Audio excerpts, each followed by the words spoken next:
Welcome to Keeping It Simple in Schoolnet, the first self-paced Schoolnet course delivered via NCEES, Canvas, and homebase.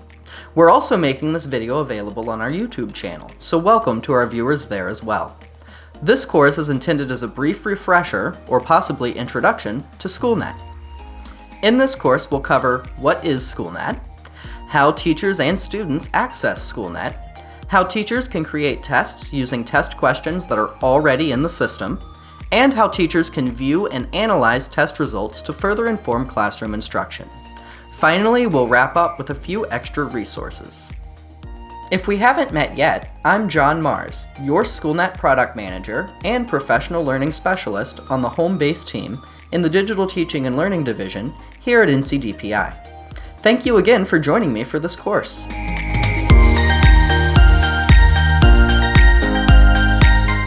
Before we actually get into the system, let's talk about what Schoolnet actually is and how it can help in the classroom. At the most basic level, Schoolnet is the North Carolina Instructional Improvement System, or IIS. North Carolina state law mandates an instructional improvement system to provide a tool for data-driven instruction. PSUs, or public school units, can optionally opt in to the Schoolnet component of homebase. Schoolnet contains thousands of standards-aligned resources across many content areas, including ELA, math, science, social studies, and CTE. Both assessment questions and regular instructional materials are available. For the most part, though, Schoolnet is about tests and assessments. Teachers can create tests using ready-made test questions that are already aligned to the North Carolina state standards. And once students have taken their tests, teachers get a rich analytical report that allows them to really zero in on student strengths and weaknesses and further inform instruction in the classroom. Before we talk about how to access Schoolnet, let's just run through the basics of the user interface first. I'm logged into the Schoolnet training site as a high school teacher. The logo at the top will always get you back to this home page. The menu along the left allows you to navigate to different areas within the system. Today we'll mostly focus on the home page, the reporting area, and the assessments area. This little hamburger at the very top left will allow you to expand and collapse that menu. At the top right, you have your notifications bell, a link to Schoolnet Help, and your little user icon, which will allow you to sign out of the system. On the Schoolnet homepage, you'll notice it's all divided out into various little widgets, and we'll talk mainly about the larger widgets on the right side. The first one you'll see is what's called the splash page. This is where NCDPI may post notices that are applicable to all users. Below that, you'll have the Choose a Section widget. This widget allows you to choose which class section's information you're looking at on the homepage. You'll notice if I switch back to an English 4 Honors section, it's going to update my classroom assessment monitor. Also in the Choose a Section widget, you have these various buttons that will take you out to these areas for this specific section. Below that is the Classroom Assessment Monitor. The Classroom Assessment Monitor allows you to very quickly get at-a-glance information for a class section. The District and Local Test tab will show all district or school benchmarks, while the Classroom Test tab will show all classroom tests. The Standardized Test tab also has EOG scores, and the Test Management tab will allow you to manage upcoming tests for this course. Flipping back to the District and Local Test tab, you can use this drop-down here to select a different assessment. By default, it will show the most recent school or district assessment. Below that, you get this nice little graph that gives you sort of a quick at-a-glance view of how your class did on this exam. And it also gives you a score group comparison for your section, school, and district. Over on the right, you also have quick links out to these various different reports. If you scroll down within the Classroom Assessment Monitor, you can also see individual student results as well as their score group. So you might use this to very quickly make some groups for reteaching and enhancement. If you continue scrolling down the page, you'll also find the Classroom Profile widget, which is going to be a roster of your selected class section. It'll give you student phone numbers and birth dates. I'll also mention that from either of these student lists, you can click on any student name to access their student profile and view additional information, both demographic information, academic information, and SchoolNet assessment information.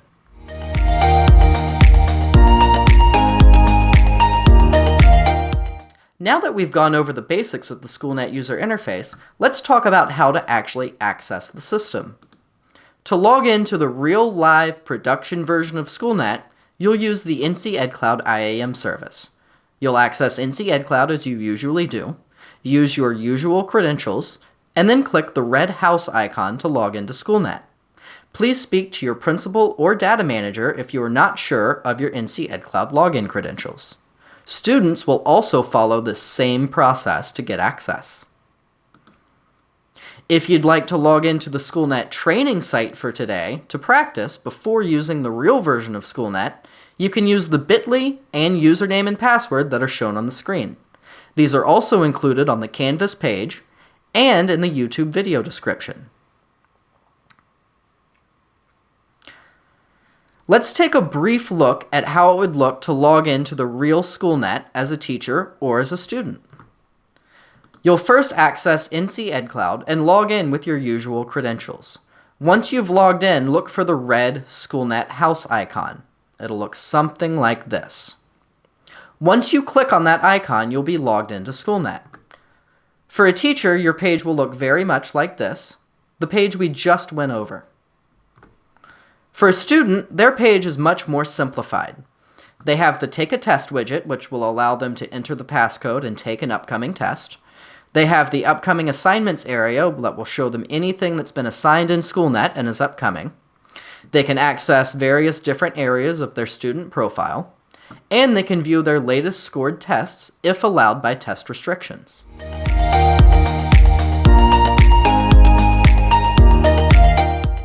Now that we've talked about how to log into the system, let's dive right in and create our very first SchoolNet test.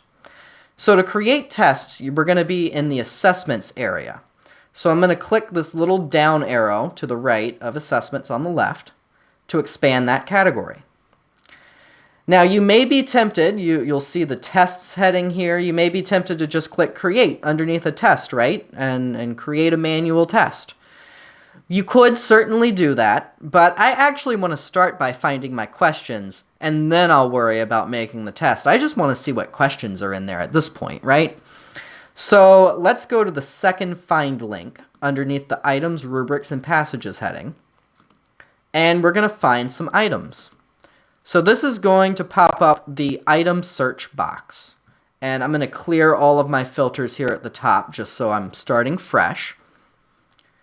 Now over here on the left are all of your different search filter options. You can filter it by different item banks, by subjects, grade level standards, and even by blooms or webs.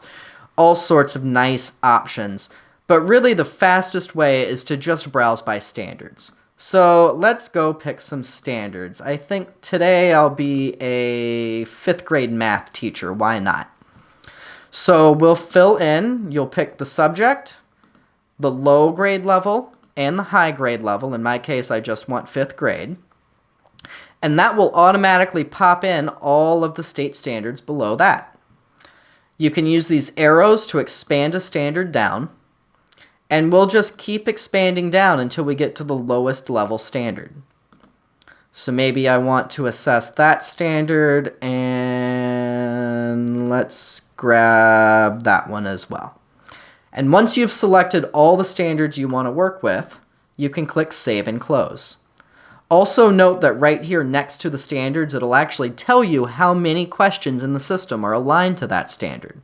So for example, this standard, we can see there actually aren't any questions aligned. You can use that little trash can to take a standard off of your selection. Once you have all your standards selected, hit Save and Close. That will update the item search box to show you only the items that are aligned to those selected standards. You can scroll through and start finding items you want to use. Use this little checkbox to the left of the question to add it to your shopping cart. You can keep an eye on your cart down here in the bottom left. So now that I've selected one, it tells me I have one item selected. Let's go ahead and scroll through and just find a couple questions that we want to use for this simple little quiz. Let's see. We'll take that one and we'll take that one.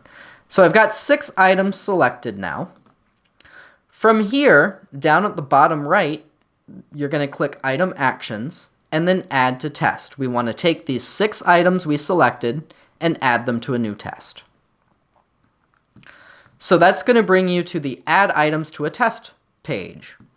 From here, you can either select a test that you've already created and add these items to it, or you can create a new test with these items. So in our case, we're going to go ahead and create a new test using those 6 items we just selected. And that will bring us to the Create Manual Test page. So this is getting into actually creating our new test with those 6 items. So the first thing you'll want to do is give your test a name. I'm just kind of making something up for the training site. You could certainly give it a better, more descriptive name. You will want to choose the subject and the grade level. So again, I'm doing 5th grade math. You could be doing whatever subject and grade level you're teaching. Next, you will want to select the preferred standards document. So just whichever subject area this test is in is the standards document you'll select. And then it is recommended that you actually select the standards that this test is going to assess. So I know we just did this when we were looking for the questions, but we also need to align the test. So we'll go down and find those 2 standards that we were assessing. And again, this works just like the other standard search box that we used last time when we were looking for the questions. So I will add my 2 standards and save and close. And the rest of these settings you really can kind of just leave as default for a simple Schoolnet test. You will probably want to make sure that your test category is My Classroom. And you could certainly mess with the score type and the default fonts if you felt like you needed to do that for your class. And other than that, the rest of these settings you can pretty much leave as the default and be safe. The only sort of exception to that I'll point out is if you go into Test Item Defaults. If you wanted to enable a calculator on this entire test, you could choose to do that. Or if you wanted to make sure that a calculator was never available on this test, you could do that. In my case, I'm just going to leave it at the default, which is Use Item Settings. So if the person who wrote the question says they get a calculator, it'll pop up. And if it doesn't, then it won't. So I'll just stick with that default. It might also be worth looking in the test settings area. If you would like your students to be able to leave comments on each question or at the end of the test, you could turn that on here. And you also may want to consider turning on accommodations here if any students in your class need those. So a magnifier or text-to-speech perhaps. Those are all options. But other than that, certainly feel free to look through all of these different settings. But for today, keeping it simple, we're just going to go with the defaults. There's really not much reason to really dig into here just for a simple test. Oh, and I do want to point out, too, the test restrictions real fast. So, for example, if you want to make sure your students won't see the correct answers after they take the test, this is where you would do that. Again, for me, this is really just meant as a simple pretest, so I'm going to leave that as the default. Once you've got all of these settings kind of the way you like, you can go ahead and hit Generate Test. And that is going to go ahead and generate our test. Now from here we could scroll through and start editing stuff in this, but again, we really just want a real simple pretest for our 5th grade math students. So I'm just going to go ahead and accept it as it is, and I'm going to hit Return to Test Details up here at the top right. And if it asks you, we will go ahead and save changes. So now we have our test, and it is in private draft stage. You can see up here at the top. And over here, if you scroll down, you'll see sort of a summary view of all the test content, our 6 questions we chose. Over here on the left, you have all of your different options and features and, settings that you can change. But again, in this case, we're trying to keep this real simple. We've already looked through our questions. We know they're good. We're ready to go ahead and just get these thing out to our kids, right? So I'm going to go ahead and click Ready to Schedule. And this is going to move the test forward into the next phase, we call it in Schoolnet. So right now it's in the private draft stage. Next, we're going to move it to the Ready to Schedule stage. And it's going to pop up and warn you, if you have text-to-speech, you should generate and preview it before scheduling, and you will no longer be able to make changes once you proceed. I'm fine with that. We're not doing any text-to-speech. This class doesn't really need that accommodation, and we don't want to make any changes, so we're good to go.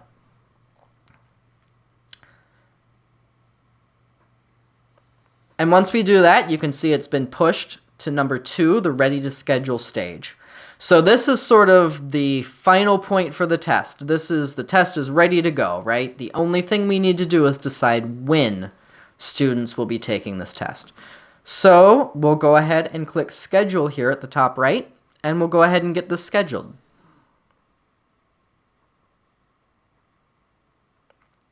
So this is going to bring you to the Schedule a Test screen. And again, we're going to go with a lot of default options here and just really try to keep this simple. So my start date, I don't know, we'll start it as of today. Today is the 11th when I'm recording this, so we'll just start it then. And we'll say the end date is this upcoming Friday. And then the score due date will be the following Friday, just in case I have, some student that needs to make it up.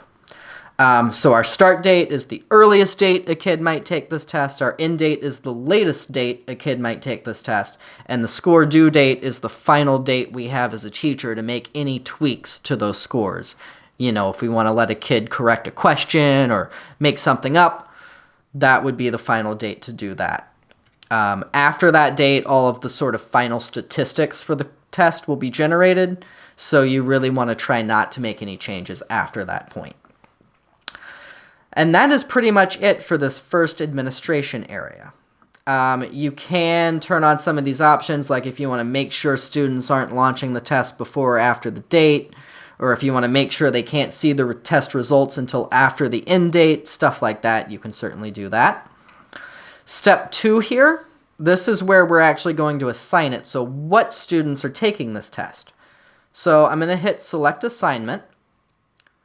And this is going to pop us into the test assignment interface.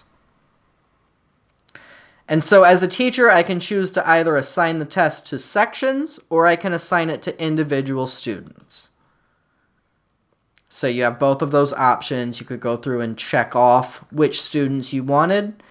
In this case, I'm just going to assign it to sections. And I'll just check off the sections I want to assign it to. So, of course, I'm logged in as an English teacher and I made a math test, but the principles are still the same. So now we've got our administration dates entered. We've got our section selected that we want to take this test. And now the final area is the online delivery options. So again, we're trying to keep this real simple, right? For the most part, these default options are going to be fine. We might want to customize the test passcode just to make that a little bit easier for our students. So I'm just going to call this JM Pre-1, maybe. Something like that. And the rest of this stuff, I am going to kind of just leave at the default. You certainly could. You may want to consider turning on track and display student response time. But other than that, these defaults are pretty okay. You could choose to scramble the question order if you wanted to restrict how long students can take on this test, if you want to allow them to pause it. This is a very short test, so maybe I'll not allow them to pause it. And again, once you've got all these settings set up the way you like, you can hit Save and Publish. Now, I will point out there is this new checkbox here to set these options as my personal template. This is a new feature that came out in Schoolnet 22.1, so brand new. But if you find that you are often having to change these checkboxes and you want to just save your settings as a template, if you check this box, it'll remember these settings next time. But since I'm in the training site, I'm not going to check that, and we will go ahead and save and publish. And so this is going to publish the test, and it is going to be assigned out to my students. Now it is going to tell us up here on the top right, this test is being published to TestNav. It will be notified. You'll be notified here when you're finished. So this test isn't quite ready to go yet. We've got to wait for it to be published to TestNav, and then we can have students start signing into it. So now a little bit of time has passed, and we got a notification up here in the top right that our test has been successfully published to TestNav. So we are now ready to actually give this test to our students. So you can click here to go to the test as a teacher. That will take you straight to the test details page. You can also expand the assessments heading over here in the left navigation and go to Find underneath Tests, so the first Find link. And then you can open up your test details that way. So here's the test that we just made and that we got a notification about. And so we'll open that up. We can see that it is in progress now. It reminds us of our passcode. So we could just give this passcode to our students and tell them, hey, go do it, go take it, and there you go. If we want to have a little bit more active role in that, though, there is a link over here on the left at the very bottom of this test actions box called the Proctor Dashboard. And the Proctor Dashboard is going to allow you to kind of watch your students as they go through the test and sort of just make sure that they're progressing through the test. So this is going to remind you what test it is. It's going to tell you what the passcode is up here at the top. You do get these quick actions here in case you need additional actions or additional information. You can change your section here if you want to see this for a specific section. And below that, it's going to list all of the students in that section. It's going to give you this little progress bar that will fill up as they go through the test, and it'll even turn green or red depending on if they are getting the questions correct.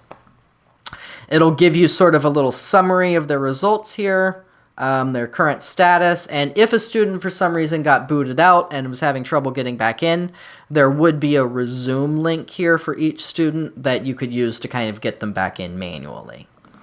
On the student side of things, the student would sign in, and if we went with the default options, they would see the test listed right here, and they can just click on that to take it.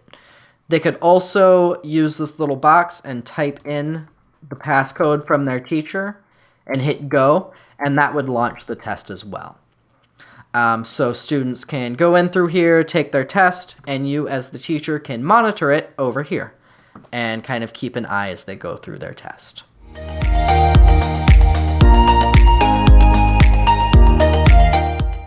So now that we've gone through how to create a test and how to have our students take a test, let's discuss how we can get those test results back out of Schoolnet. So what can we actually do with those test results, right? So I am back here on the Schoolnet homepage, and I'm going to draw your attention back to this Classroom Assessment Monitor widget.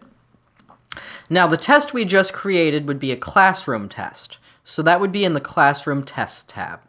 Since I'm using training data, though, we're going to look at district and local tests instead. Now, I'll caution you, the classroom tests look and work just the same.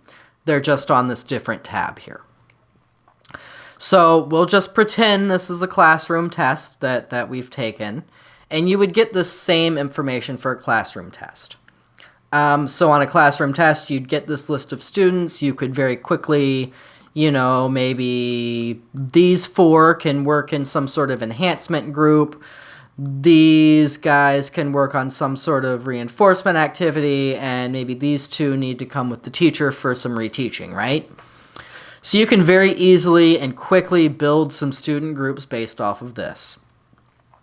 We can also start looking at some actual reports and really kind of dig into some of this data. So the first report I'm going to look at, I'm just going to click on the test summary report. So we're assuming that this is the exam we want to see, this is the class we want to see, and we're going to click on test summary. And so what this is going to do is take you directly into the test summary report for that class and test we had selected. Now I'll point out up here at the top, you can switch to a different class right here, or even if you want to see all sections of a particular course, you can do that here. And you can also click dashboard right here. This will take you back out to the reporting dashboard where you can select another exam to look at. Once you're back on this page, let's kind of go through and pull this apart a little bit. So we've got our test name here at the top, and we're looking at the test summary. So it's giving us sort of another view of those same score groups we saw before, right? We've got our 4 kids up here, kind of cream of the crop, and we've got our 6 kids down here and our 2 down here that maybe need some reteaching, right? And we can go down and see sort of the same information for each individual student, their average score, whether or not they're proficient, their score group, and that is all fine and good. We can also dig in even deeper than this. Let's look at the standards analysis. So if you scroll back to the top and click on the standards analysis tab, this is going to analyze standard by standard based on the standards selected for this exam, how many of the students actually passed. So we can see, for example, very quickly at a glance that our kids are pretty good with this standard, but they probably need some extra support with this standard. And again, you can scroll down and sort of get into the weeds here and see, all right, well, exactly who didn't do well on that standard. And you can even sort this. So maybe I want to look at this standard and I want to sort the kids by their score on that standard. So now I can quickly see these guys really didn't get that standard. All the rest of them did, but there was only one question on that standard, so maybe I could assess that standard a little more closely, right? Coming back up to the top to the tabs, there is the student analysis report, which will give you sort of individualized student information. I don't find it very helpful personally, so I'm just going to skip that with you guys today. Let's move on to item analysis here at the top. So this, where these last 2 reports were sort of looking from a student perspective and a standards perspective, now we're going to look at things from a question perspective. Question by question, how did we do? And this report can sometimes take a little bit of time to actually generate. And once that finally generates, you can see this is kind of giving you columns for each item on the test. And you can see by the section, 66.7% of my kids got the first question right. It's aligned to this standard, worth 1 point. The correct answer was D. And then I can go down and see how these specific kids did. So this kid answered C, which was wrong, and it took them 56 seconds to get that answer in. There's another example. This student put a B, and it took them 47 seconds to get that answer in. So this really allows you to sort of dig down, right? See exactly what was going on in this particular test, and even see, only 41% of my kids got question 5 right. So was that a bad question? Or do they just need some help with that standard? Plenty of different things it could be, and this will really let you kind of start to hone in on that. Moving right along here at the top, we'll go on to standards mastery. So this, similar to the standards analysis page, is going to tell you by standard how your students are doing. So this is going to list actually all standards that were assessed on this test and how many test items there were for each of those standards. And then it's going to tell you how many students are in each score group. So for example, on this standard, we had 1 question. 12 of our students scored in this score group, so the 100 to 90 score group. And they've been assessed on this standard this year, by the way, 4 times. and you can even click on this floor to see what assessments that standard was assessed on. So this might be a good way to just see at a glance, hey, do my kids get that standard? And this will show you data from multiple different assessments, right? So this is always there for you. The Trends tab, sort of similarly, can help you identify trends in your instruction. And so this one will actually allow you to compare a couple of different tests if you want. So you can select a couple other tests to look at and hit go, and it'll give you kind of this pretty summary report that's comparing performance on the 3 assessments. And so that pretty much does it for the various different reports that are available for your test. You know, I think if it were me, I would probably be looking pretty heavily at the test summary, the standards analysis, and maybe the item analysis and the standards mastery too. But probably my first 2 stops would be test summary and standards analysis, just to kind of see how my kids performed. And again, just quick recap, you can very quickly build your student groups from here, and just kind of make sure that your students are getting the standards.